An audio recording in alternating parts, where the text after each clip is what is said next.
Hello everyone, welcome to Advanced Maths 101. So today we will be talking about diagonals of polygon. मतलब basically हम ये जान रहे होंगे दो तरीके से कि नंबर ऑफ डायगोनल्स कैसे फाइंड आउट करते हैं. So first of all say we have a circle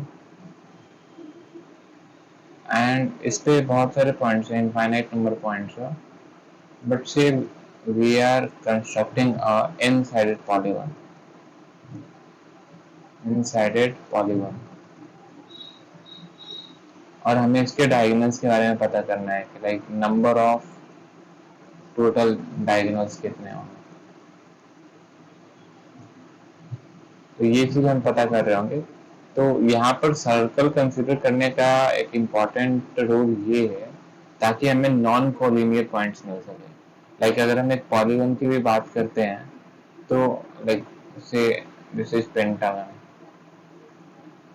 तो ये पेंटागन है, तो इसमें ये जो पॉइंट्स हैं ये सारे नॉन कोलिनियर है ना. अब ऐसा तो नहीं कह देंगे कि यहाँ पर एक और पॉइंट है और ये मतलब सिक्स साइडेड पॉलीगॉन, ऐसा तो नहीं कर सकते.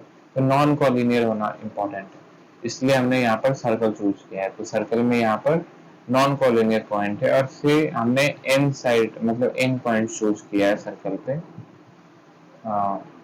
और भी बहुत सारे होंगे, I am not making more. तो एन साइड हमने किया है. तो जब भी हम बात करें क्या कि हमारे पास पॉइंट्स होते हैं ना और पॉइंट से हमें लाइन बनानी होती है, तो दो पॉइंट्स जरूरी होते हैं टू मेक अ लाइन. और डायगोनल भी तो एक लाइन सेगमेंट ही है ना. तो एन साइडेड पॉलीगॉन में से हम दो पॉइंट चूज कर रहे हैं तो हमें एक लाइन मिल जाएगी. लाइक कोई सी भी वो लाइन हो जाएगी. मतलब उसमें ये भी होगा कि ये लाइन भी कंसिडर हो रहा है जो कि उसका साइड है और ये लाइन भी कंसिडर हो रहा है जो कि उसका डायगोनल है. मतलब जितने भी पॉसिबल चीजें हो पाएंगे ना वो सारे इसमें हो जाएंगे.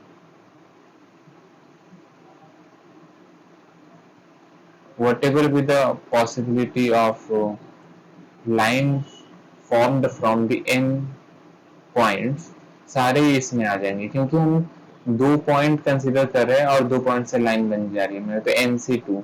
लेकिन हमें जब डायगोनल्स की बात करें तो डायगोनल्स में साइड इंक्लूड नहीं करेंगे. मतलब ये वाला इंक्लूडेड नहीं होगा क्योंकि ये इसका साइड हो जाएगा, है ना. तो कितने साइड है? N साइड है. ओके. तो ये हमारा तरीका नंबर एक. और तरीका नंबर दूसरा कुछ ऐसा है कि मैं नेक्स्ट पेज पर बता देता हूँ. तो तरीका नंबर दूसरा कुछ ऐसा है. अब मैं यहाँ पर सर्कल नहीं कंसिडर कर रहा हूँ, मैं ऐसे ही रैंडमली बना दे रहा हूँ. ऐसे इसमें बहुत सारे. तो देखो, जब हम डायगोनल्स की बात कर रहे होंगे ना, तो से हम इस पॉइंट से डायगोनल की बात कर रहे हैं, तो ऐसे पॉइंट होने के कितने चांस है. मतलब मैं तो किसी भी एक पॉइंट को चूज कर सकता हूँ ना एन साइड में से. तो एन चांस मतलब एन हमारे पास ऑप्शंस है टू चूज दिस पॉइंट. मतलब ये भी हो सकता है, ये भी हो सकता है, ये भी हो सकता है, कोई भी हो सकता है. तो हमारे पास एन मतलब एन पॉइंट्स है जिनसे हम डायगोनल बना सकते हैं. तो जब डायगोनल की बात करेंगे तो ये इसके जो एडजेसेंट वाले हैं ना वो दोनों इंक्लूड नहीं होंगे. तो अब जो एक दूसरा पॉइंट हमें चाहिए डायगोनल के लिए, since diagonal is a line, तो हमें दो पॉइंट चाहिए. तो एक पॉइंट तो मैंने चूज कर लिया, लेकिन अब मुझे जो दूसरा पॉइंट चाहिए, for that I have how many options. ये पॉइंट तो अब होगा नहीं, दूसरा पॉइंट ये भी नहीं होगा और ये भी नहीं होगा क्योंकि हमें डायगोनल चाहिए. तो कितने पॉसिबिलिटी बचते हैं हमारे पास? n-3 बचते हैं. लेकिन इसमें एक वो मतलब कि अगर मैंने पहला पॉइंट ये चूज किया है, से this is point P1, this is point P2. अगर मैंने पहला पॉइंट ये चूज किया है और दूसरा पॉइंट ये चूज किया है, एक ये डायगोनल तो हो रहा है. लेकिन ऐसा भी तो हो सकता है ना कि पहला मैंने ये P2 वाला चूज किया, ये वाला पॉइंट, और दूसरा फिर ये चूज किया है. तो यहाँ पर केसेस रिपीट होंगे, मतलब एग्जैक्टली डबल हो जाएंगे. क्योंकि पॉइंट्स का मतलब ये जरूरी नहीं कि पहला कौन सा पॉइंट हम चूज करें, ये हमारे लिए मैटर नहीं करता है.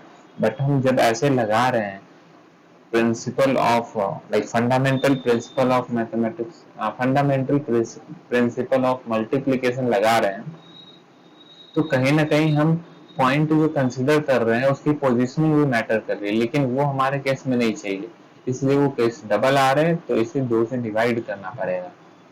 तो हमारा पहले जो रिजल्ट आया था that was NC2 minus N, और ये जो रिजल्ट आया है n माइनस 3/2, दोनों सेम है। लेट्स सी कैसे। तो इसे लिखेंगे n factorial by n minus 2 factorial, और 2 फैक्टोरियल को 2 लिख दो, n कर दो सबट्रैक्ट, फिर यहाँ से n फैक्टोरियल आएगा minus n minus 2 factorial 2n, and नीचे में आ जाएगा n माइनस 2 फैक्टोरियल 2।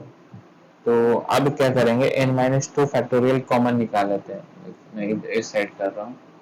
तो n माइनस 2 फैक्टोरियल कॉमन निकाल के ऊपर नीचे कैंसिल आउट कर देंगे, तो इधर बचेगा n माइनस दिस, एंड इधर बच रहा होगा दिस, और नीचे में बचेगा 2। तो अब इसको जब सिंप्लीफाई करेंगे तो that will be n square minus 3n/2, और फिर इसे क्लियरली लेने पे n माइनस 3/2।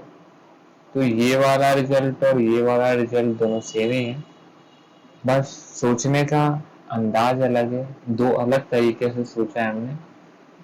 पहला जो हमने सोचा है वो बस इसमें ये यूज किया है कि डायगोनल बनाने के लिए हमें किसी भी 2 पॉइंट को चूज करना है, तो वो मैंने कर लिया है, लेकिन उसमें वो साइड वाले मतलब लाइन कंसिडर ना हो जाए, इसलिए वो साइड घटा दिया।